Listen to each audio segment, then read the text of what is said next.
નમસ્તે મિત્રો. આજે આપણે વાત કરીશું આધુનિક ભારતમાં જ્ઞાતિ વ્યવસ્થામાં જે આવેલા પરિવર્તનો છે.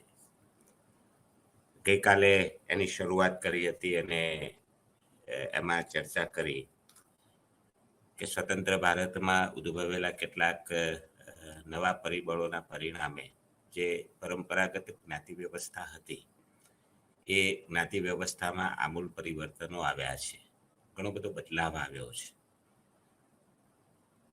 જેમ કે કોટિક્રમ વ્યવસ્થા, પરંપરાગત જે ઊંચ નીચના ભેદભાવો હતા એ ભેદભાવોની વ્યવસ્થા એનું સ્વરૂપ આજે ઘણું બધું બદલાયું છે.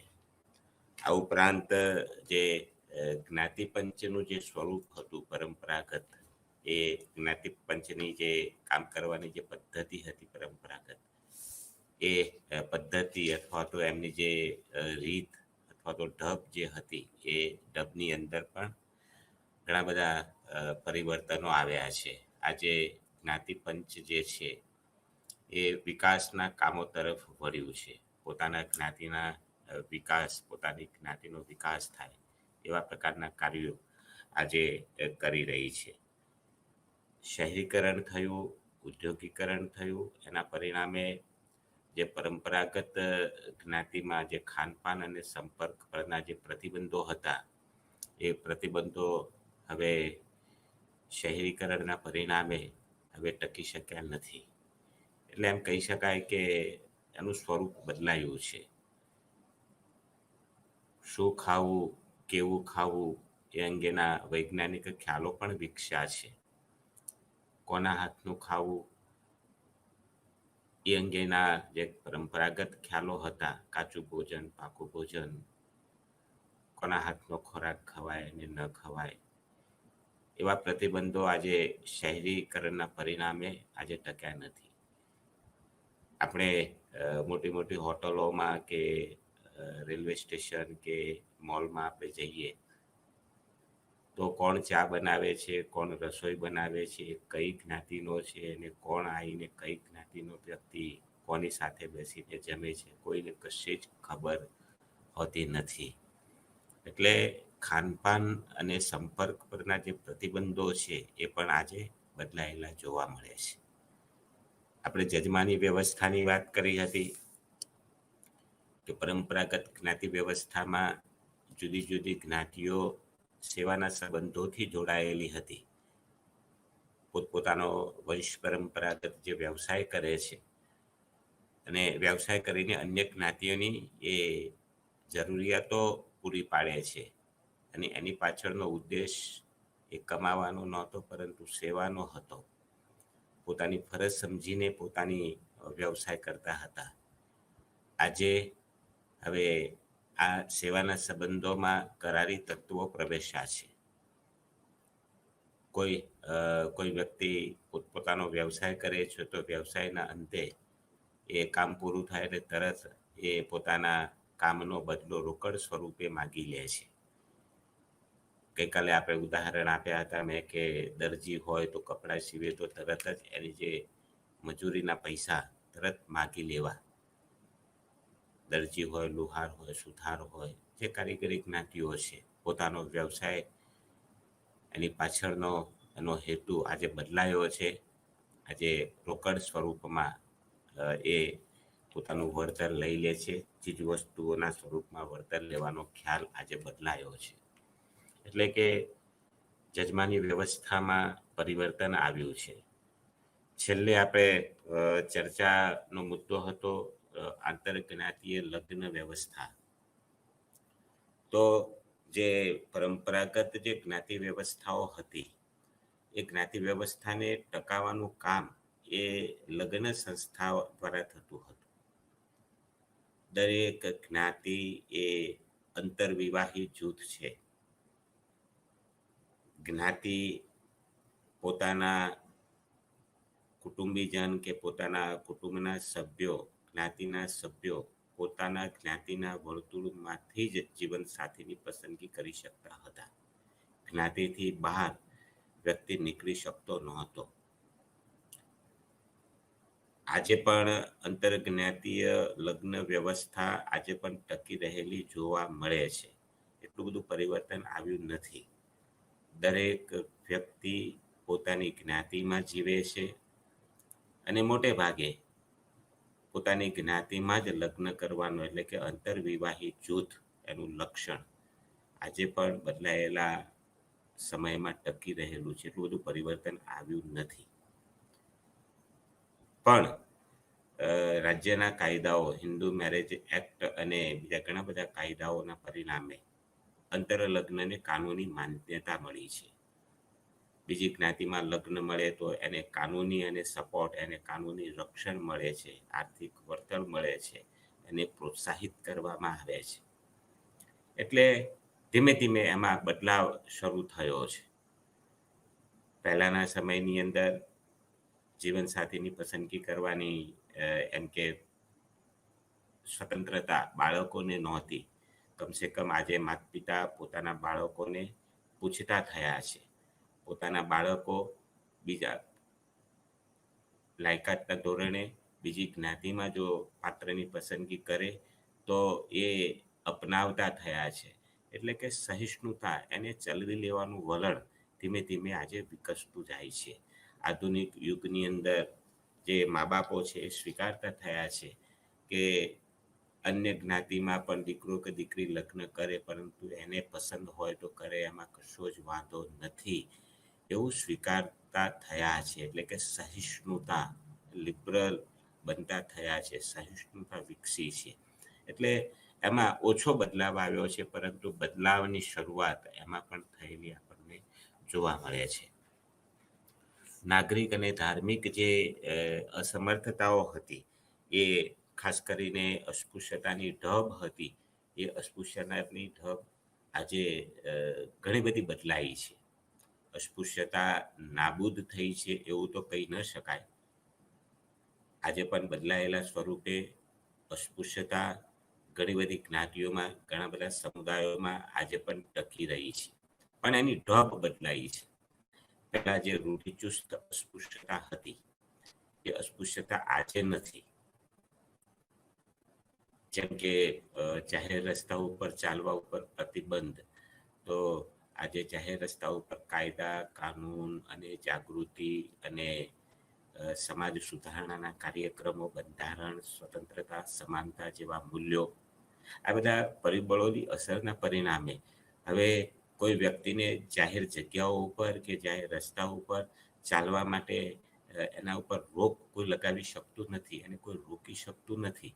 પહેલાના સમયની અંદર જાહેર જગ્યાઓ કે જાહેર રસ્તા ઉપર ચાલવા ઉપરના પ્રતિબંધો હતા, તો એ પ્રતિબંધો આજે નાબૂદ થયા છે. ગામનો સહિયારો કૂવો હોય તો એમાં પાણી, નિમ્ન જ્ઞાતિ જે છે એને પાણી ભરવા ઉપર પ્રતિબંધ હતા, તો આજે ઘર ઘરે નળ કનેક્શન આપવામાં આવ્યા છે. એટલે કે પાણી ઉપરના પ્રતિબંધો, કોના હાથનું પાણી પીવાય, ન પીવાય, કૂવેથી પાણી ભરાય કે ન ભરાય, એ પરંપરાગત જે માન્યતાઓ હતી એ માન્યતાઓ આજે નાબૂદ થઈ છે. ધાર્મિક સ્થળો જે છે એ ધાર્મિક સ્થળોના પૂજા આરાધના, દર્શન કરવા એ નિમ્ન જ્ઞાતિઓ માટે પણ હવે શક્ય બન્યા છે. કોઈને કોઈ રોકી શકતું નથી. તો જે પરંપરાગત જે ઢબ હતી અસ્પૃશ્યતાની, એ પરંપરાગત ઢબ આજે આમૂલ એમાં પરિવર્તન આવ્યું છે, બદલાયું છે. અસ્પૃશ્યતા નાબૂદ થઈ નથી, પરંતુ એનું સ્વરૂપ બદલાયું છે. એટલે કે ગામડામાં નિમ્ન જ્ઞાતિઓના ઘરનું ભોજન આજે પણ કેટલીક ઉચ્ચ જ્ઞાતિઓ એમની સાથે બેસીને ભોજન કરતી નથી. એમને ક્યાંક ને ક્યાંક અસ્પૃશ્યતા નડે છે, ક્યાંક ને ક્યાંક એમને ઉચ્ચ નીચના ભેદભાવો એમના મનમાં એમ કે વિકસેલા છે. એટલે બદલાવ આવ્યો છે, પરંતુ અસ્પૃશ્યતા નાબૂદ થઈ નથી. આજે પણ નોકરીમાં પસંદગીની વાત હોય અને એમાં દલિત યુવાન ઇન્ટરવ્યૂ આપે અને કોઈ ઉચ્ચ જ્ઞાતિનો કોઈ વ્યક્તિ ઇન્ટરવ્યૂ આપે અને એમાં પણ જો ઓપન જગ્યા હોય તો સહેજે પેલી લાગણી ઉદ્ભવ્યા વગર રહેતી નથી કે આપણા વાળાને પહેલે પસંદ કરો. આવી લાગણીઓ હજી સુધી એટલી જોઈએ એટલી નાબૂદ થઈ નથી. એટલે કે પોતાપણું અથવા તો નિમ્ન જ્ઞાતિઓ પ્રત્યેની જે દુર્વ્યવહારો જોઈએ એટલા નાબૂદ થયા નથી, એમાં બદલાવ આવ્યો છે. તો અસ્પૃશ્યતાની ઢબ આજે સ્વતંત્ર ભારતની અંદર કાયદા કાનૂનના કારણે, નવા આધુનિક મૂલ્યોના કારણે, શહેરીકરણ અને ઉદ્યોગીકરણના કારણે આજે અસ્પૃશ્યતાની રીતભાત બદલાયેલી આપણને જોવા મળે છે. પહેલાના સમયની અંદર જ્ઞાતિની ઊભી એમ કે એક સંગઠિતતા જોવા, કાર્યાત્મક સ્વરૂપ ઊભું સંગઠન હતું. એટલે કે ઊંચ નીચના ભેદભાવો ઉપરથી નીચે સુધી વિકસેલા હતા, જેને ઊભું સંગઠન કહેવામાં આવે છે. હવે આજના સમયની અંદર જ્ઞાતિની આડી સંગઠિતતા વિકસી છે. જ્ઞાતિજનો પોતાના જ્ઞાતિમાં જ આગળ વધવાનું વિચાર કરે છે, પોતાની જ્ઞાતિજનોના જ ડેવલપમેન્ટની વાત કરે છે, પોતાના જ્ઞાતિના જ વિકાસ માટે, જ્ઞાતિની જ પ્રગતિ માટે, જ્ઞાતિને આગળ લઈ જવા માટે પ્રયત્ન કરે છે, એના માટે સંગઠિત થાય છે, એના માટે એ સંઘર્ષ કરે છે. એટલે દરેક જ્ઞાતિઓ જે છે એ જ્ઞાતિઓની અંદર આડી ગતિશીલતા વિકાસ પામી છે. ગતિશીલતા એટલે એક જગ્યાએથી બીજી જગ્યાએ જવું, જેને ગતિશીલતા તરીકે સમાજશાસ્ત્રની અંદર એને ગતિશીલતાનો કન્સેપ્ટ કહેવામાં આવે છે. એટલે એ બે પ્રકારની હોય, એક તો આડી ગતિશીલતા હોય અને એક ઊભી ગતિશીલતા હોય. પહેલાના સમયની અંદર જ્ઞાતિઓમાં ઊભી ગતિશીલતા હતી. એટલે કે નિમ્ન જ્ઞાતિનો વ્યક્તિ જો ઉપલી જ્ઞાતિમાં જાય તો એને ઊભી ગતિશીલતા કહેવામાં આવતું હતું. આજે આડી ગતિશીલતા એટલે કે જ્યાં છે એમાંથી એ પોતાની જ્ઞાતિના જ વિકાસ માટેના પ્રયત્નો કરે એને આડી ગતિશીલતા તરીકે ઓળખવામાં આવે છે. તો ગતિશીલતાનો કન્સેપ્ટ પણ આજે આપણને બદલાયેલો જોવા મળે છે. તો છેલ્લે તો આના સારાંશમાં જોઈએ તો આજે જ્ઞાતિ વ્યવસ્થામાં જે પરિવર્તનો આવ્યા છે એ પરિવર્તનોમાં આપણને બેવડા ધોરણો ક્યાંક આપણને જોવા મળે છે.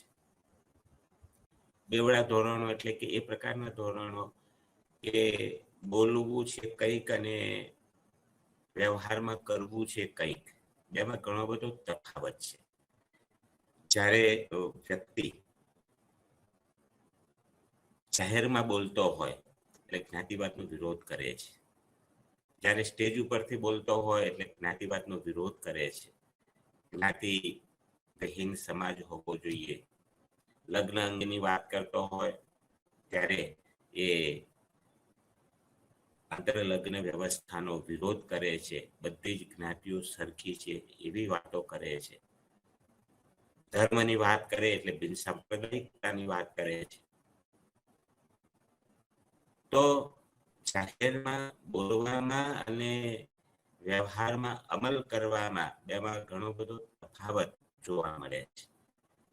આજે રાજકીય નેતા હોય કે અમલદારો હોય કે કોઈ આગેવાન હોય કે કોઈ સમાજ સુધારક હોય, જ્યારે એ બોલે છે ત્યારે જ્ઞાતિવિહીન સમાજ રચનાની વાત કરે છે.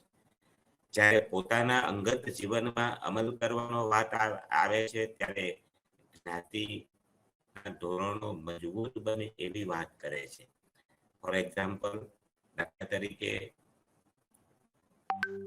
સમાજ સુધારણામાં જોડાયેલા સમાજ સેવકો અથવા તો જાહેર ક્ષેત્રમાં જોડાયેલા લોકો જ્યારે લગ્નની વાત કરે ત્યારે આંતરધર્મીય અને આંતર જ્ઞાતિય લગ્ન અંગેના વ્યાખ્યાનો આપે છે, પણ પોતાના દીકરી દીકરાના લગ્નની વાત આવે ત્યારે એ આગ્રહ રાખે છે કે ના, પોતાની જ્ઞાતિમાં જ મારે ના સફળ કરવા છે. તો બોલવું છે કંઈક અને કરવું છે કંઈક, વ્યવહાર કંઈક જુદો છે, બોલે છે કંઈક જુદું. આવા પ્રકારનું વલણ આજે સ્વતંત્ર ભારતની અંદર જોવા મળે છે.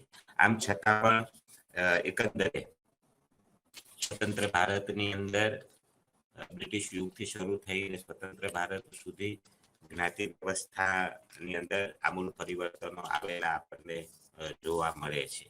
અહીંયા સિલેબસને ધ્યાનમાં રાખીને આખે બધા જ મુદ્દાઓ વિશે ડિટેલમાં તમારે લખવું હોય તો એસેની તમે લખી શકો, પરંતુ ખાસ કરીને જમાની વ્યવસ્થા અને અસ્પૃશ્યતા અને જ્ઞાતિ અને રાજકારણ એ મુદ્દાઓ વિશે વિશેષતઃ આપને આપના સિલેબસને કેન્દ્રમાં રાખીને લખવાનું થાય છે. તો આજે આધુનિક સમયની અંદર જ્ઞાતિના નવા સ્વરૂપો પણ વિકસ્યા છે, પરિવર્તન આવ્યું છે. એની સાથે જ્ઞાતિ અને રાજકારણ, જ્ઞાતિમાં રાજકારણ ડેવલપ થતું જાય છે, જ્ઞાતિમાં રાજકારણ વિકસ્યું છે. એટલે આજે ખાસ કરીને ઉમેદવારની પસંદગીથી માંડીને વિધાનસભામાં મંત્રીપદ સુધીની પસંદગી સુધી જ્ઞાતિના ધોરણોને કેન્દ્રમાં રાખવામાં આવે છે. એટલે આધુનિક યુગની અંદર જ્યારે લોકશાહી સમાજ વ્યવસ્થા આવી અને પોતાનો નેતા પોતે પસંદ કરવાની અથવા તો લોકશાહી સમાજ વ્યવસ્થામાં રાજકીય સત્તાની સોંપણી લોકોના હાથમાં જતા ઉમેદવારની પસંદગીથી માંડીને પ્રધાનમંડળની રચના સુધી પ્રત્યેક તબક્કે આપણને જ્ઞાતિનો પ્રવેશ જોવા મળે છે. કઈ જ્ઞાતિને પ્રાધાન્ય આપવું, કઈ જ્ઞાતિને ઓછું પ્રાધાન્ય આપવું, કોને ટિકિટ આપવી, કોને પ્રધાન કેબિનેટમાં બેસાડવો, એ તમામ તબક્કે આજે રાજકારણનો પ્રવેશ થયો છે. એટલે કે જ્ઞાતિની અંદર રાજકારણ ઘૂસ્યું છે અને જ્ઞાતિની અંદર રાજકારણનો પગ પેસારો એ લોકશાહી સમાજ વ્યવસ્થા માટે મોટો ખતરો છે. ગ્રામ પંચાયતની ચૂંટણી હોય કે તાલુકા પંચાયતની ચૂંટણી હોય કે પછી વિધાનસભા કે લોકસભાની ચૂંટણી હોય, તો પણ આંકડાકીય માહિતીના આધારે કઈ જ્ઞાતિને ટિકિટ આપવી અને કઈ જ્ઞાતિનો વ્યક્તિને વિજેતા બનાવવો, કઈ જ્ઞાતિના વ્યક્તિને કેબિનેટ કક્ષાનો દરજ્જો આપવો, એ જ્ઞાતિના ધોરણે નક્કી થતું હોય છે. દાખલા તરીકે ગામ હોય તો ગામની અંદર જ્ઞાતિના ધોરણોના આધારે વ્યક્તિને સરપંચમાં તેમની ચૂંટણીની ટિકિટ આપવામાં આવે છે. કે ગામની અંદર 5 જ્ઞાતિઓ હોય પણ 5 જ્ઞાતિમાંથી બહુ સંખ્યા ધરાવતી જ્ઞાતિ કઈ છે, વધારે સંખ્યા ધરાવતી જ્ઞાતિ કઈ છે, એ જ્ઞાતિની પસંદગી અથવા તો એને ટિકિટ આપવાનું પસંદ, કારણ કે એનું જે વોટ બેંક છે, લોકોના મનની અંદર જે જ્ઞાતિ પ્રત્યેનો જે ભાવ છે, જ્ઞાતિવાદ છે, જ્ઞાતિનો ભક્તિભાવ છે, એ હજુ સુધી દૂર થયો નથી. એટલે ગમે તેઓ પણ પોતાની જ્ઞાતિનો છે ને એમ માનીને લોકો વોટિંગ કરતા હોય છે, એનું મત આપતા હોય છે. એટલે કે ઉમેદવારની પસંદગીમાં પણ જ્ઞાતિનો પગ પેસારો આપણને જોવા મળે છે. જો એ બાબતને ધ્યાનમાં રાખવામાં ન આવે તો વ્યક્તિ એ પોતે જીતી શકતી નથી. પોતે મંત્રી કે નેતા કે પછી સરપંચ બનવામાં એને ઘણી બધી મુશ્કેલીઓ પડે છે. એટલે ટિકિટની વહેંચણીમાં પણ જ્ઞાતિના ધોરણો આપણને જોવા મળે છે. તો ગ્રામ પંચાયતની ચૂંટણી હોય દાખલા તરીકે, અને ગામની અંદર 5 જ્ઞાતિઓમાંથી કોઈ એક જ્ઞાતિની સંખ્યા વધારે હોય, તો સ્વાભાવિક રીતે એ જ્ઞાતિની પાસે ગામની જમીન એટલે કે આર્થિક પાસું પણ એની પાસે મજબૂત છે, આર્થિક રીતે પણ એ સ્વાવલંબી હોય છે, સંખ્યાની રીતે પણ સંખ્યામાં એનો વધારો હોય છે. અને જેની પાસે સંખ્યા બળ છે, જેની પાસે આર્થિક તાકાત છે, એ રાજકીય તાકાત મેળવવા માટે પણ લાયક ઠરે છે, જેને પ્રભાવી જ્ઞાતિ તરીકે ઓળખવામાં આવે છે. અને આવી પ્રભાવી જ્ઞાતિ એ ગામની અંદર પોતે સારી રીતે શાસન કરી શકે છે. અને જો સંખ્યા વધારે ન હોય એવી જ્ઞાતિનો કોઈ ઉમેદવાર જો જીતી જાય તો એ સારી રીતે વહીવટ પણ કરી શકતો નથી, અથવા તો એ જીતવા માટે પણ એને ઘણી બધી મહેનત કરવી પડે છે. એ જીતવામાં પણ એ સફળ થઈ શકતો નથી. તો જ્ઞાતિ જે છે એ જ્ઞાતિની અંદર રાજકારણનો પગ પેસારો થયો છે, અને રાજકારણનો પગ પેસારો થાય, જ્ઞાતિના ધોરણે જો ચૂંટણી અથવા તો ઉમેદવારોની પસંદગી કરવામાં આવે તો જ્ઞાતિવાદ વિકાસ થાય છે. કારણ કે જ્ઞાતિના તાકાતથી જે વ્યક્તિ જીતે છે એ જીત્યા પછી પોતાના જ્ઞાતિભક્ત હોવાના પરિણામે લોકશાહીની જગ્યાએ એ આપખુદશાહી જેવું વર્તન કરે છે. વિકાસ સમગ્ર ગામનો કે સમગ્ર રાષ્ટ્રનો થાય એમાં એને રસ નથી. પોતાની જ્ઞાતિજનોએ એને સપોર્ટ કર્યો છે, એટલે જ્ઞાતિનો કેવી રીતે વિકાસ થાય, જ્ઞાતિને મેક્સિમમ લાભ કેવી રીતે મળે, એ હંમેશા એ વિચારતો હોય છે. એટલે કે આવો જ્યારે જ્ઞાતિવાદ અથવા તો રાજકારણમાં જ્ઞાતિનો પ્રવેશ થાય છે, એના પરિણામે લોકશાહી સમાજ વ્યવસ્થા એ ખતરામાં મુકાય છે.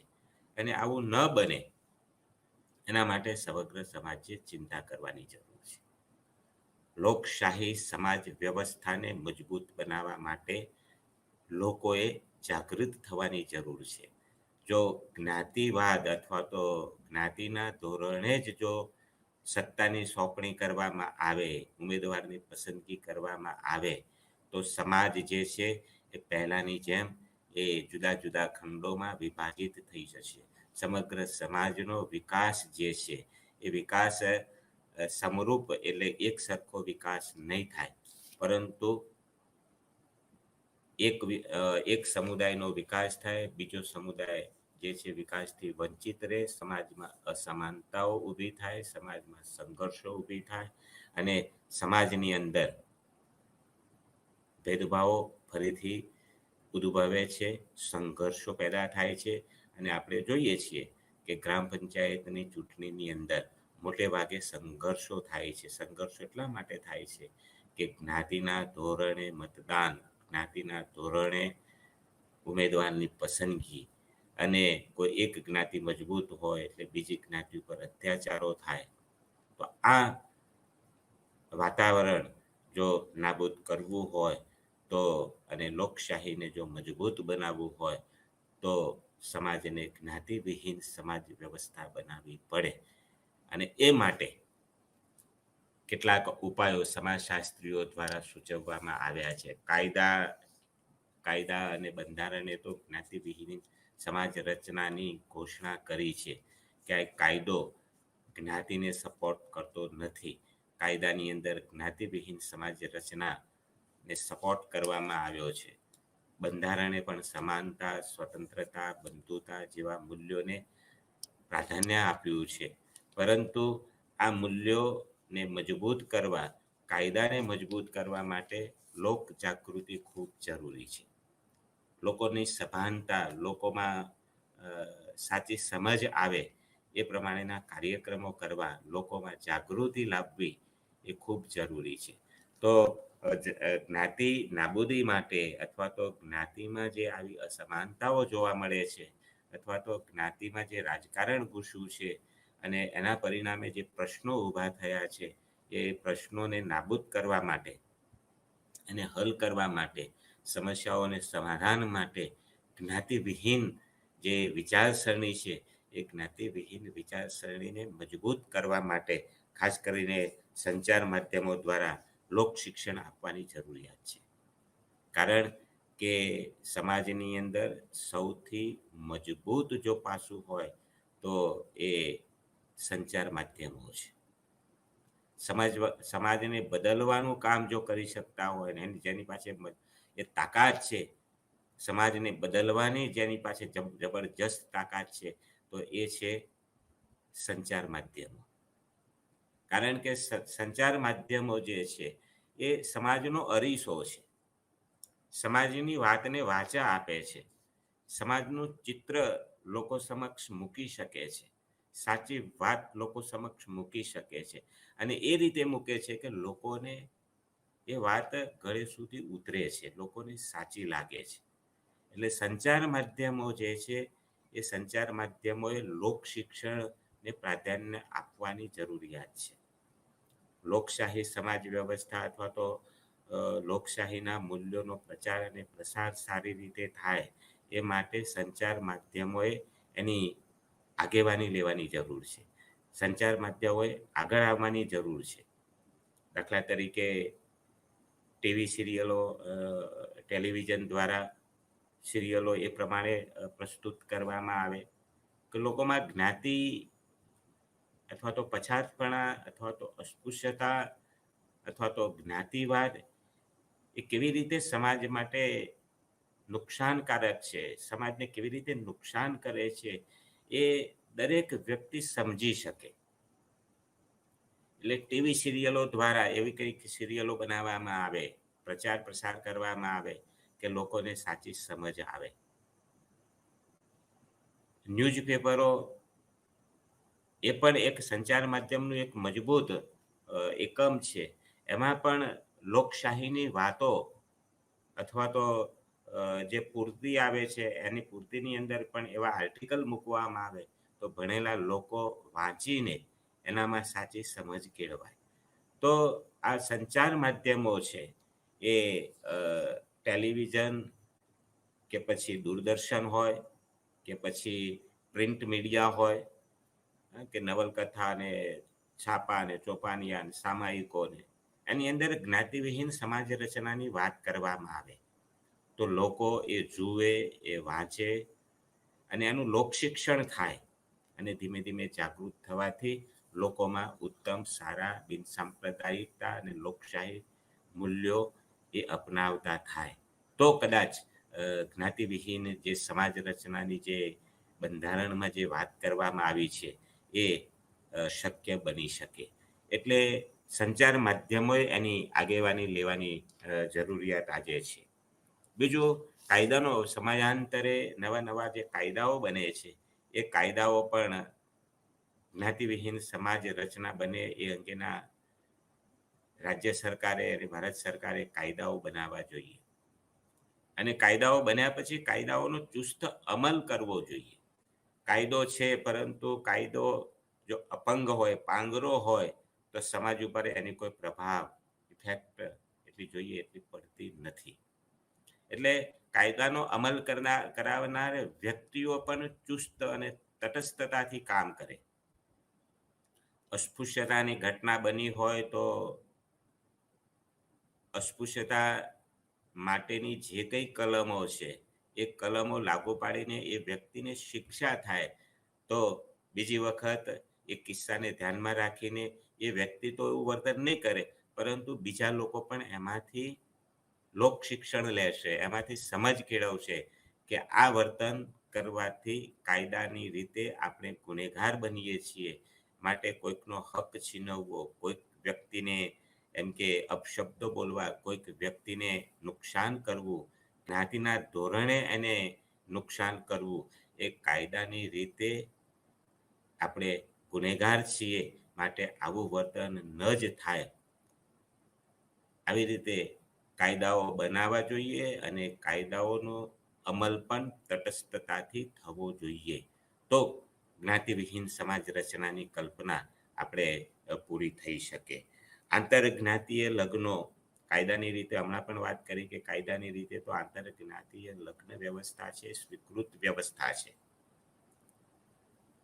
કેટલાક કિસ્સાઓમાં જે હિન્દુ મેરેજ એક્ટ અને કેટલાક સ્પેશિયલ મેરેજ એક્ટની અંદર પણ આંતરજ્ઞાતીય લગ્ન કરનાર દંપતીને પોલીસ રક્ષણ પણ આપવામાં આવે છે. એની સલામતી સરકાર લે છે કે એને પોતાના જ્ઞાતિજનો એને હેરાન ન કરે, એને પરેશાન ન કરે, એના પર અત્યાચાર ન કરે એ માટે એને રક્ષણ આપવામાં આવે છે, આર્થિક વળતર આપવામાં આવે છે, લોકોને એના માટે પ્રોત્સાહિત કરવામાં આવે છે. તો સમાજે પણ આમાં જોડાવાની જરૂર છે. કાયદાએ તો સપોર્ટ કર્યો છે, કાયદાની રીતે તો માન્ય ગણવામાં આવ્યું છે, બંધારણની રીતે પણ એને માન્યતા આપવામાં આવી છે, પરંતુ જોઈએ એટલી માન્યતા, સ્વીકૃતિ હજુ સુધી સમાજમાં મળી નથી. કારણ કે હજુ સુધી લોકોમાં એટલી બધી જાગૃતિ આવી નથી. એટલે દરેક જ્ઞાતિજન છે એ જ્ઞાતિજન પોતાની જ્ઞાતિમાં જ પોતાના બાળકોને પરણાવવાનું પસંદ કરે છે, લગ્ન કરાવવાનું પસંદ કરે છે, આગ્રહ રાખે છે. એટલે સમાજે આગળ આવવાની જરૂર છે, સમાજના લોકોએ જાગૃત થવાની જરૂર છે. અને જો આંતરજ્ઞાતીય લગ્ન વ્યવસ્થા થશે તો જ્ઞાતિ વ્યવસ્થા ઓટોમેટિક તૂટવા લાગશે. કારણ કે લગ્ન પોતાની જ્ઞાતિમાં જ કરવું એવો આગ્રહ જ્યાં સુધી સમાજના લોકો રાખતા હશે ત્યાં સુધી જ્ઞાતિ વ્યવસ્થા મજબૂત રીતે ટકવાની છે. કારણ કે લગ્ન વ્યવસ્થા જે છે એ લગ્ન વ્યવસ્થા એ જ જ્ઞાતિને ટકાવનારું મહત્વનું પરિબળ છે. જો લગ્ન સંસ્થા તૂટશે તો ઓટોમેટિકલી જ્ઞાતિ વ્યવસ્થા એ એના જે દ્વાર છે એ ખુલ્લા થવા લાગશે, જ્ઞાતિ વ્યવસ્થા તૂટવા લાગશે. એટલે લગ્ન આંતર જ્ઞાતીય લગ્ન વ્યવસ્થાને સ્વીકૃત વ્યવસ્થા બનાવી છે. એ સ્વીકૃત વ્યવસ્થાને દરેક સમાજના જ્ઞાતિના લોકોએ એનો અમલ કરવો જોઈએ, જે મુશ્કેલ બાબત છે. કારણ કે બોલવું અને એનો વ્યવહારમાં અમલ કરવો આજના સમાજની અંદર પણ એ મુશ્કેલ છે. પણ એ જો કરવામાં આવે તો જ્ઞાતિવિહીન સમાજ બની શકે, પરંતુ એ મુશ્કેલ છે. જ્ઞાતિની અટકો લખવાનું બંધ. આજે વ્યક્તિનું જ્યારે નામ લખવામાં આવે છે, આ સમાજશાસ્ત્રીઓનો ઓપિનિયન છે કે વ્યક્તિનું જ્યારે નામ લખવામાં આવે ત્યારે પહેલી એની અટક લખવામાં આવે છે. જાતિનો દાખલો જોઈએ છે, અટક જોઈએ છે. ભારતનો નાગરિક હોવાથી એક અટક કે હું ભારતીય છું એ ઇનફ છે. પરંતુ ભારતીય સમાજની અંદર અટકથી એની ઓળખની શરૂઆત થાય છે. જ્ઞાતિ અને પેટા જ્ઞાતિ એ પહેલા અને પછી નામ. તો સમાજશાસ્ત્રીઓનું એક મૂલ્યાંકન છે કે જો અટકો લખવાનું બંધ કરવામાં આવે તો કદાચ એમ કહેવાય કે જ્ઞાતિવિહીન જે સમાજ રચના છે એ શક્ય બને. અટકો લખવાથી વ્યક્તિની ઇમેજ, ઇમ્પ્રેશન, એની ઓળખ ઊભી થઈ જાય છે અને સામેના લોકોને જોવાની દ્રષ્ટિ બદલાઈ જાય છે. કોઈ દલિત જ્ઞાતિની વ્યક્તિની દલિતને અનુરૂપ જો અટક હોય અને એ ઇન્ટરવ્યૂ આપવા ગયો હોય અથવા તો ક્યાંક પસંદગી માટે એ સ્પર્ધામાં ઉતર્યો હોય, એ ક્વોલિફાઈડ છે, પરંતુ એ જ્યારે પોતાનું નામ લખે છે, નામ બોલે છે, ત્યારે એની શરૂઆત અટકથી કરે છે અને અટકને સાંભળતા જ સામેની વ્યક્તિની મુખાકૃતિ, એનો ચહેરો, એની ચહેરાની રેખાઓ બદલાવા લાગે છે. ક્યાંક પોતાની જ્ઞાતિનો વ્યક્તિ હોય, એવી અટક હોય, તેનામાં લાગણી આવી જાય. પણ પોતાની જ્ઞાતિ સિવાયનો કોઈ વ્યક્તિનું નામ આવે એટલે તરત જ એનામાં નેગેટિવિટી આવી જાય. આને જ્ઞાતિવાદ કહેવામાં આવે, અને જ્ઞાતિનો ભક્તિ ભાવ કહેવામાં આવે. પણ જો જ્ઞાતિ જનું નામ જ ન હોય તો વ્યક્તિ કોઈને ઓળખી શકતી નથી. ફક્ત એટલું જ ઓળખે છે કે એ મારી જેમ, આપણે બધાની જેમ એને ભારતમાં જન્મ લીધો છે એટલે ભારતીય છે, ગુજરાતમાં જન્મ લીધો છે એટલે ગુજરાતી છે. પણ અટક જોતાની સાથે લોકોના વર્તન વ્યવહારો બદલાય છે. અટકો લખવાનું બંધ કરવામાં આવે તો વ્યક્તિની ઓળખ થઈ શકતી નથી. અને એટલા જ માટે આજે આપણે જોઈએ છીએ કે કેટલીક નિમ્ન જ્ઞાતિઓ જે છે, પોતાની જે પરંપરાગત જે કહેવાય કે જે જ્ઞાતિના નામ હતા, અટકો હતી, એ અટકોની જગ્યાએ આજે ઉપલી જ્ઞાતિઓની અટકો લખાવતા થયા છે.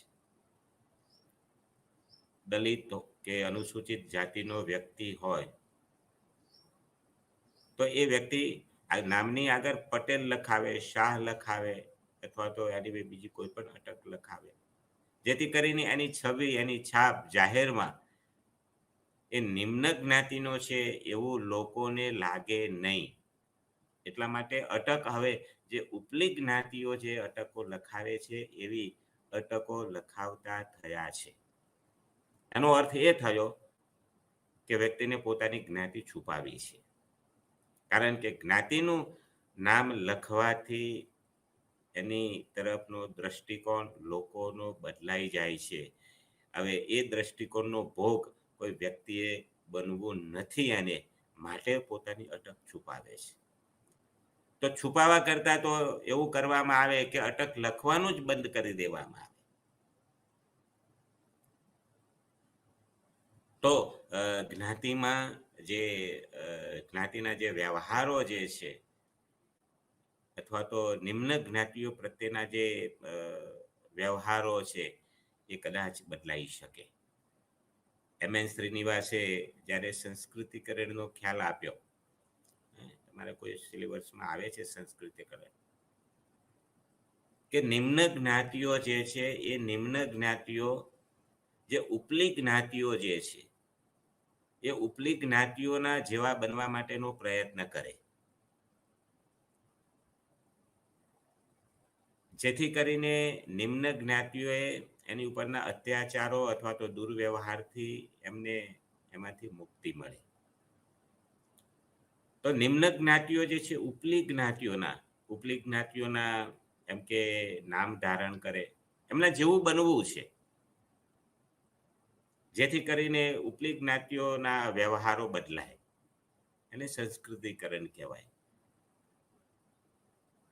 તો એમ.એન. શ્રીનિવાસે જોયું કે જે નિમ્ન જ્ઞાતિઓ જે છે એ નિમ્ન જ્ઞાતિઓ ઉપલી જ્ઞાતિઓના જેવા બનવા માટે સતત પ્રયત્ન કરે છે.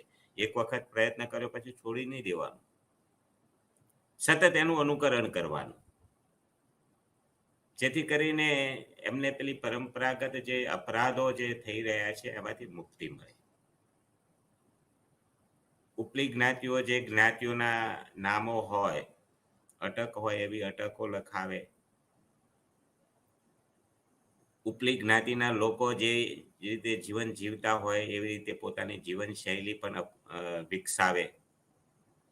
એટલે કે એની ભાષા,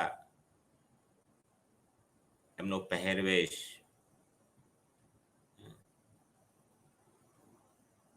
એમની રોજગારી એટલે કે વ્યવસાય, તો જે કંઈ જીવનશૈલી જે ઉપલી જ્ઞાતિઓ જીવે છે એવી જ જીવનશૈલીનું અનુકરણ કરવું, અને એમ કરીને એમના જેવા બનવું અને અત્યાચારોમાંથી મુક્ત થવું. તો આ પ્રક્રિયા સતત સમાજની અંદર ચાલ્યા કરે છે. સતત લોકો ઉપલી જ્ઞાતિ જેવા બનવા પ્રયત્ન કરે. તો શા માટે આ સાયકોલોજીકલી જે ઉપલા જેવા બનવું, એ લોકો શા માટે આવું કરે છે? તો એને ખબર છે કે ઉપલી જ્ઞાતિઓ જેવા બનવાથી એમના જેવી હેરસ્ટાઈલ હોય, એમના જેવા પોશાક હોય, એમના જેવી ભાષા હોય, એમના જેવી ધાર્મિક વિધિ વિધાનો કરતા હોય, એમના જેવા વ્યવસાયો કરતા હોય, એમના જેવી અટકો લખાવતા હોય, જેથી કરીને એ પણ પોતે પણ એમ કહી શકે કે હું પણ ઉપલી જ્ઞાતિ જેવો જ છું, અથવા તો પોતાનું જે નિમ્ન સ્થાન છે એ છુપાઈ શકે છે, જેને સંસ્કૃતિકરણ કહેવાય. તો એવું શું નહીં થઈ શકે કે હવે અટકો લખવાનું જ બંધ થાય? ઉપલી જ્ઞાતિની અટકો શા માટે લખવી? ઉપલી જ્ઞાતિ પણ અટક ન લખે, નિમ્ન જ્ઞાતિ પણ અટકો પોતાની ન લખે. ફક્ત હું ગુજરાતી છું અને મારું નામ આ છે, હું ભારતીય છું અને મારું નામ આ છે, તો આ ઊંચી નીચેના જે જ્ઞાતિના આધારે વિકસેલા ભેદભાવો છે મોટે ભાગે નાબૂદ થઈ જાય. એવો કાયદો બનાવવો જોઈએ, લોકોમાં એવી જાગૃતિ લાવવી જોઈએ. શા માટે પટેલ કે શાહ કે વાણિયા અટક લખાવીશું? ગુજરાતી છું એવી અટક ન ચાલે, અથવા તો અટક હોય જ નહીં. ગુજરાતમાં જન્મેલો બધા જ લોકો ગુજરાતી છે. ભારતમાં જન્મેલા બધા જ લોકો ભારતીય છે.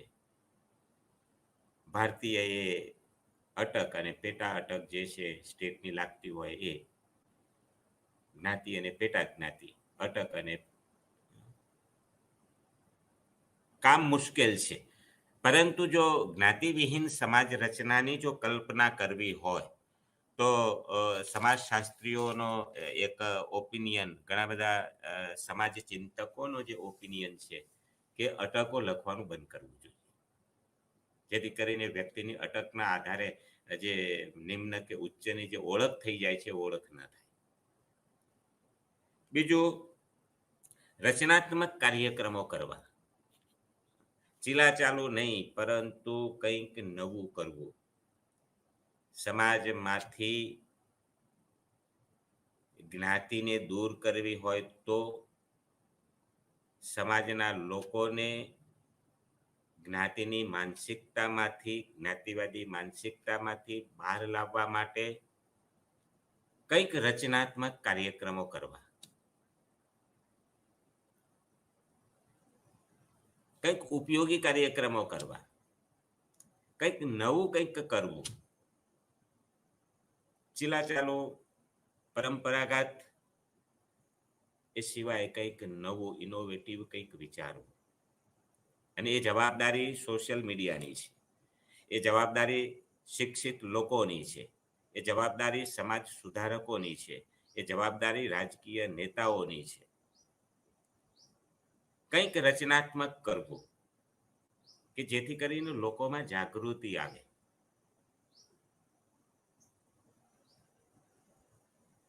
કાર્લ માર્ક્સ, જેમને ઇતિહાસનો બંધાત્મક ખ્યાલ એમને પ્રસ્તુત કર્યો હતો, એમને કહ્યું કે કાર્યાત્મકવાદીઓ જે આ ઊંચ નીચના ભેદભાવો જેવાળી જે વ્યવસ્થા છે એને કાર્યાત્મક કહે છે, એને સ્વીકાર્ય ગણે છે, એને સ્વીકારે છે કે આ હોવું જોઈએ. એની પાછળનું તર્ક કાર્યાત્મકવાદીઓનું એવું છે કે કોઈ વ્યક્તિની અનેક જરૂરિયાતો છે, અને અનેક જરૂરિયાતો હોય એટલે અનેક પ્રકારના કામો કરનારા લોકો પણ સમાજમાં હોવા જોઈએ. બધા જ કામો એક સરખા નથી. કેટલાક કામો વધારે મહત્વના છે, કેટલાક કામો ઓછા મહત્વના છે. એટલે વધારે મહત્વના હોય એને વધારે બદલો મળે, ઓછો મહત્વના હોય તેને ઓછો બદલો મળે, એટલે સમાજમાં અસમાનતાઓ વિકસે. આ અસમાનતાઓ એને સ્તરીકરણ કહેવામાં આવે છે. તો કાર્યાત્મકવાદીઓ એ આ અસમાનતાઓને સ્વીકારે છે. ભારતમાં જ્ઞાતિના આધારે અસમાનતાઓ વિકસી છે. પશ્ચિમના દેશોમાં આર્થિક પાયા ઉપર અસમાનતાઓ વિકસી છે. અસમાનતા વગરનો કોઈ સમાજ હોઈ ન શકે. કોઈ ઇન્સ્ટિટ્યૂટની આપણે વાત કરીએ તો ઇન્સ્ટિટ્યૂટની અંદર બધા જ કર્મચારીઓ એક સરખા નથી. કોલેજ હોય તો કોલેજનો હેડ, પ્રિન્સિપાલ, એનું કામ વધારે મહત્વનું છે તો એનો પગાર થોડો વધારે હોય, એનું મહત્વ સંસ્થાની અંદર વધારે હોય. એના પછી શિક્ષકો આવે છે, એના પછી વહીવટી કર્મચારીઓ આવે છે, એના પછી પટાવાળા આવે, એના પછી સિક્યુરિટી આવે છે, બધા જ કર્મચારીઓ છે. પણ સંસ્થાને, કાર્યાત્મકવાદીઓ એમ કહે છે કે સંસ્થાને જીવિત રાખવા માટે સિક્યુરિટીની જરૂર છે, પટાવાળાની જરૂર છે, ક્લાર્કની જરૂર છે, શિક્ષકની જરૂર છે, પ્રિન્સિપાલની જરૂર છે, અને બધા પોતપોતાનું કામ કરે છે. સારી રીતે શિક્ષણ લેવા માટે શિક્ષણની જરૂરિયાત છે, શિક્ષણ માટે આ બધાની જરૂરિયાત છે. અને કોઈ એકલો વ્યક્તિ આ બધું કરી શકતો નથી. બધાનું કામ સરખું નથી. એટલે કે સિક્યુરિટીનું કામ ફક્ત દરવાજાની ચોકી કરવાનું છે, ઓછું મહત્વનું છે, એ ન હોય તો ચાલે, બીજો આવે એની જગ્યાએ, તો એનો બદલો ઓછો હોય. પટ્ટાવાળાનું કામ એનો બદલો ઓછો હોય. ક્લર્ક એનો બદલો ઓછો, વળતર ઓછું હોય, પછી શિક્ષક, પછી પ્રિન્સિપાલ. તો આ અસમાનતાઓ, તો આર્થિક રીતે અસમાનતાઓ, એનો મહત્વ સામાજિક રીતે પણ અસમાનતાઓ દરેક, જેમ આ ઇન્સ્ટિટ્યૂટમાં હોય છે એમ દરેક સમાજની સંસ્થાની અંદર આવી અસમાનતાઓ હોય. અસમાનતા વગરનો કોઈ સમાજ હોઈ શકે નહીં. ભારતની અંદર ફક્ત અસમાનતાઓ એટલા માટે અસ્વીકૃત છે કે એ જ્ઞાતિના આધારે વિકસેલી છે, માટે અસ્વીકૃત સમાજ વ્યવસ્થા છે. તો આ અસ્વીકૃત જે અસમાનતાઓ છે એ અસ્વીકૃત સમાજ વ્યવસ્થાને બદલવા માટે રચનાત્મક કાર્યક્રમો થવા જોઈએ. લોકોને પરંપરાગત ખ્યાલોમાંથી દૂર કરવા માટે કંઈક નવું પીરસવું પડે, નવું કંઈક એને આપવું પડે, તો જૂનાનો એ ત્યાગ કરે, એને કંઈક નવું આપવું. જેમ કે કાર્લ માર્ક્સે પોતાના સિદ્ધાંતમાં કહ્યું કે કયું કામ મહત્વનું છે અને કયું કામ ઓછું મહત્વનું છે એ નક્કી કરવાનો કોઈ માપદંડ કાર્યાત્મકવાદીઓ પાસે નથી. કોને કહ્યું અને કોને નક્કી કર્યું કે આ કામ ઓછું મહત્વનું છે અને આ કામ વધારે મહત્વનું છે, એ કોને કહ્યું અને એનો માપદંડ શું? કોઈક તો માપદંડ હોવો જોઈએ. પણ માપદંડ વગરની આ વાતો છે. માટે તો આવો વિચાર જો સમાજની અંદર મૂકવામાં આવે તો લોકો વિચારતા થાય, આને રચનાત્મક કહેવાય. કંઈક નવું આપવું. એને ઉદાહરણ આપવામાં આવે. મેં આઈ થિંક કદાચ કોઈક લેક્ચરમાં મેં પણ કહ્યું છે કે જ્ઞાતિના આધારે વિકસેલી અસમાનતાઓ જે છે, છેલ્લે શુદ્ર જ્ઞાતિ છે એનું કામ ઓછું મહત્વનું છે અને ટોચ ઉપર બ્રાહ્મણ જ્ઞાતિઓ છે એનું કામ વધારે મહત્વનું છે, એને ઉદાહરણ સહિત સમજાવવામાં આવે તો લોકો વિચારતા, એને રચનાત્મક કહેવામાં. કે ભાઈ ગામની શુદ્રનું કામ જે છે ગ્રામ સફાઈનું છે, ગંદકી દૂર કરવાનું કામ છે, બહુ જ હાર્ડવર્ક છે, શારીરિક બહુ જ મહેનત માગી લેનારું કામ છે. પણ જો સમાજ એને કેટલો ઓછામાં ઓછો બદલો આપે છે. આખા સમાજની ગંદકી ઉપાડવાનું કામ જે વ્યક્તિ કરે એને સમાજ ઓછામાં ઓછું વળતર આપે, સમાજ એને ઓછામાં ઓછું માન સન્માન આપે. સાંજ પડે એટલે વાળું માગીને એનું પેટ ભરવાનું હોય, એ માન જીવી શકે એટલું એને વળતર આપવામાં આવે. ઘર આંગણે કોઈ હરિજન આવીને ઊભો હોય તો એની પ્રત્યે ભલે એને ગમે તેટલું કામ કર્યું હોય તો એનું વર્તન તોછડાઈ ભરેલું વર્તન હોય. એને સામાજિક બદલો કહેવામાં આવે છે, માન સન્માન. અને ઉપલી જ્ઞાતિઓમાં શારીરિક શ્રમ નથી તો પણ એને આર્થિક વળતર પણ વધારે, સમાજમાં માન સન્માન પણ વધારે. અને ઉદાહરણ સહિત એને રચનાત્મક કહેવાય. ઉદાહરણ સહિત લોકોને સમજાવવામાં આવે કે ભાઈ ગામની અંદર કોઈ પશુનું મૃત્યુ થયું છે અને ગામનો જે સફાઈ કામદાર એમ કહે કે હું અઠવાડિયા સુધી હું ઘેર નથી એટલે આ કામ હું નહીં કરું, તો ગામમાં લોકોને ગામ ખાલી કરીને બહાર નીકળી જવાની ફરજ પડે, એટલી ગંદકી થઈ જાય. બીજી બાજુ પેલો બ્રાહ્મણ છે, આ પૂનમે કથા ન કરે કે આવતી પૂનમે હું કથા કરીશ તો કઈ એટલું બધું પાઠ ન તૂટી પડે, આ પૂનમ ના નવાય તો આવતી પૂનમે. તો આપણને કયું કામ મહત્વનું લાગે? તો લોજિકલી આપણે વિચારીએ તો જે પેલું સફાઈનું કામ છે તો વધારે મહત્વનું છે, જેને બદલો ઓછો મળે છે. અને પેલું કામ તો ઓછું મહત્વનું લાગે છે કાર્યાત્મક રીતે. આ વાત લોકોના ગળે ઉતારવામાં આવે તો લોકોની માનસિકતા બદલાય. આને રચનાત્મક કહેવાય. હમણાં કહ્યું કે કોઈ ઇન્સ્ટિટ્યૂટ હોય, એમાં પટાવાળો ને પ્રિન્સિપાલ ને શિક્ષકો, જો સવારે વહેલા પટાવાળો આવીને કોલેજનું તાળું, સ્કૂલનું તાળું, ગેટ ખુલે જ નહીં, અથવા તો મોડો આવે અડધો કલાક, તો કેટલી બધી હો હા થઈ જાય.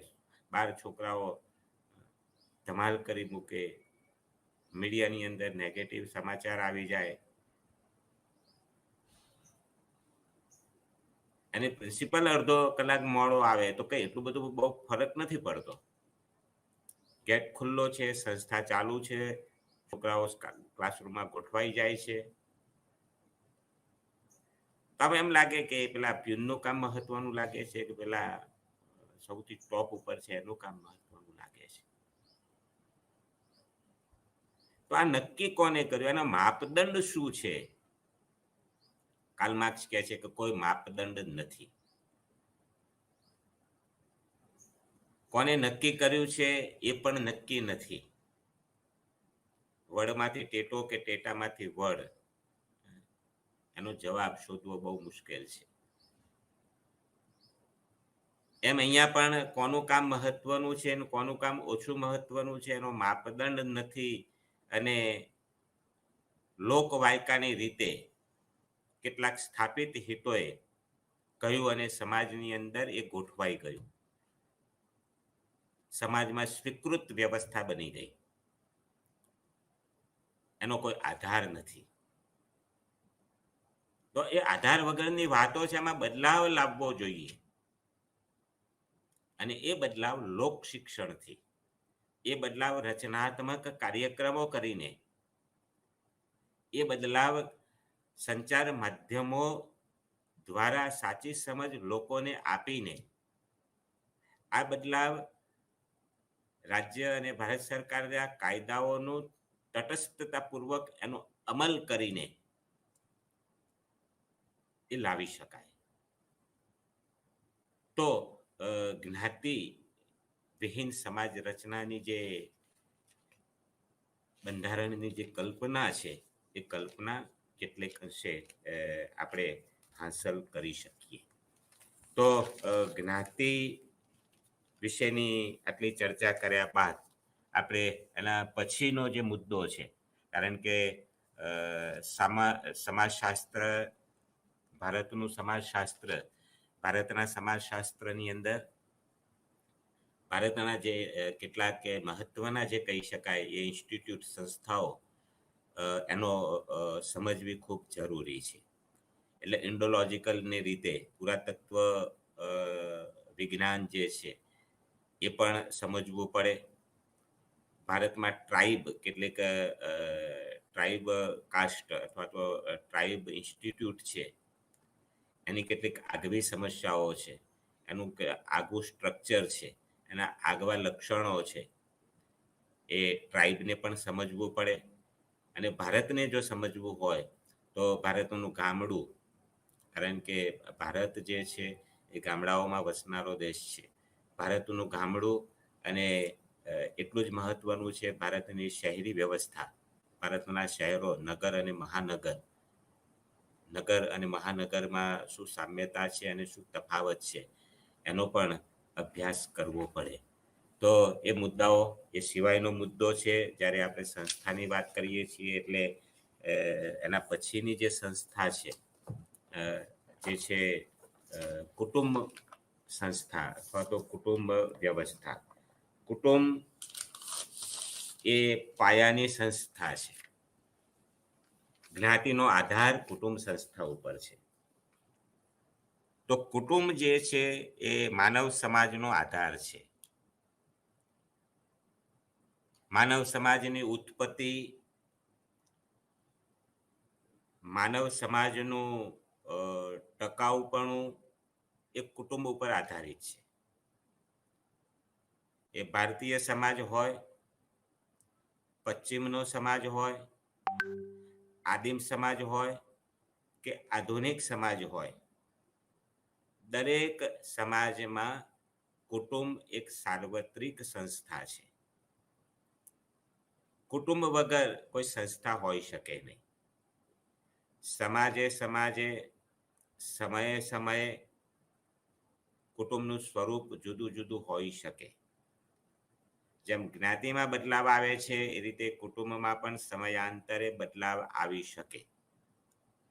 પરંતુ કુટુંબ વિહોણો સમાજ ક્યારે હોઈ શકે નહીં.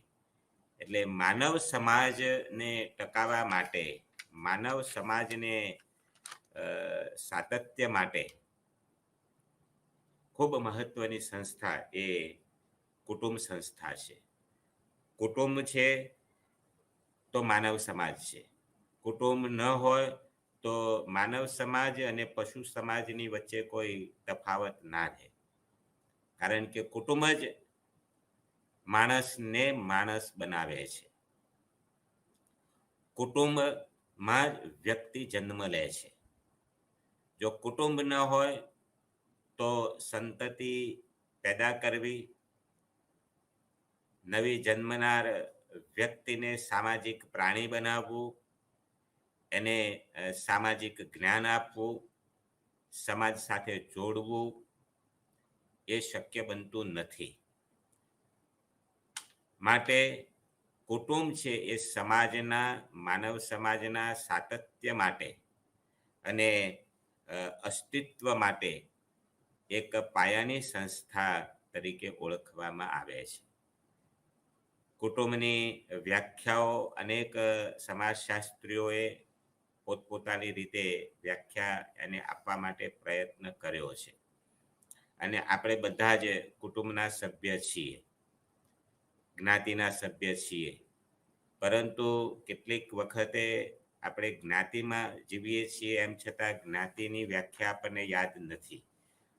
જન્મથી કુટુંબના સભ્ય છીએ, મૃત્યુ સુધી કુટુંબમાં રહીએ છીએ, એમ છતાં પણ કુટુંબની વ્યાખ્યા આપવાની આવે તો કદાચ કેટલાક મિત્રો એમાં ખચકાટ અનુભવે છે. તો ઘણા બધા સમાજશાસ્ત્રીઓએ કુટુંબની અભ્યાસ કરીને કુટુંબને સમજાવવા માટે એને વ્યાખ્યાબદ્ધ કર્યું છે. ઈરાવર્તી કર્વે નામના સમાજશાસ્ત્રી એમ કહે છે કે કુટુંબ એક એવું સામાજિક જૂથ છે કે જેમાં સ્ત્રી પુરુષના જાતીય સંબંધોને સમાજ સ્વીકૃતિ આપવામાં આવે છે.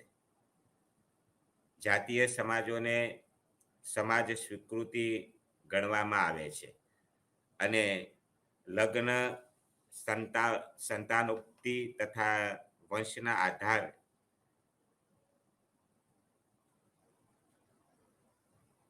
એટલે કે સમાજ વ્યવસ્થા, સંતતિ પ્રાપ્તિ અને સંતતિનું સંસ્કારીકરણ કરીને આ સંસ્થાને ટકાવવામાં આવે છે. આવા પ્રકારનું જે જૂથ છે એ જૂથને કુટુંબ તરીકે ઓળખવામાં આવે છે. એટલે કે સમાજ માન્ય જૂથ છે, સમાજ માન્ય સંબંધો છે, સમાજ માન્ય લગ્ન સંબંધો છે. આવા પ્રકારનું જૂથ જેને કુટુંબ તરીકે ઓળખવામાં આવે છે. અને કુટુંબમાં રહેનારા તમામ સભ્યો અથવા તો સ્ત્રી પુરુષોને જાતીય સંબંધોની સમાજે સ્વીકૃતિ આપેલી છે. કોની સાથે જાતીય સંબંધ રાખવો અને કોની સાથે જાતીય સંબંધ ન રાખવો એ સમાજ સ્વીકૃત વ્યવસ્થા છે. એટલે કુટુંબની અંદર અનેક સભ્યો રહે છે. એ અનેક સભ્યોને એના સામાજિક સંબંધોની સ્વીકૃતિ મળેલી છે. પતિ પત્ની એની વચ્ચેના સંબંધો જાતીય સંબંધો છે. ભાઈ બહેન વચ્ચેના સંબંધો એ લાગણીના સંબંધો છે. બે ભાઈ વચ્ચેના સંબંધો એ પ્રેમના સંબંધો છે.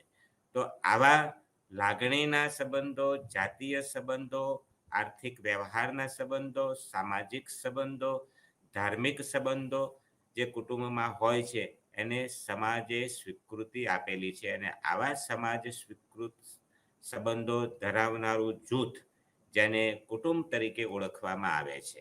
તો આ જ અર્થ ઉપરથી કુટુંબના પણ કેટલાક લક્ષણો કે હમણાં કહ્યું એ પ્રમાણે કે સાર્વત્રિક સંસ્થા છે. કુટુંબ વિહોણો કોઈ સમાજ ન હોઈ શકે. ભારતીય સમાજ હોય, પશ્ચિમનો સમાજ હોય, કે પછી આદિવાસી સમાજ હોય, કે ઐતિહાસિક યુગનો કોઈ પણ સમાજ હોય, દરેક સમાજની અંદર સાર્વત્રિક રીતે આવી કુટુંબ સંસ્થા આપણને જોવા મળે છે. એટલે કુટુંબ એક સાર્વત્રિક સંસ્થા છે.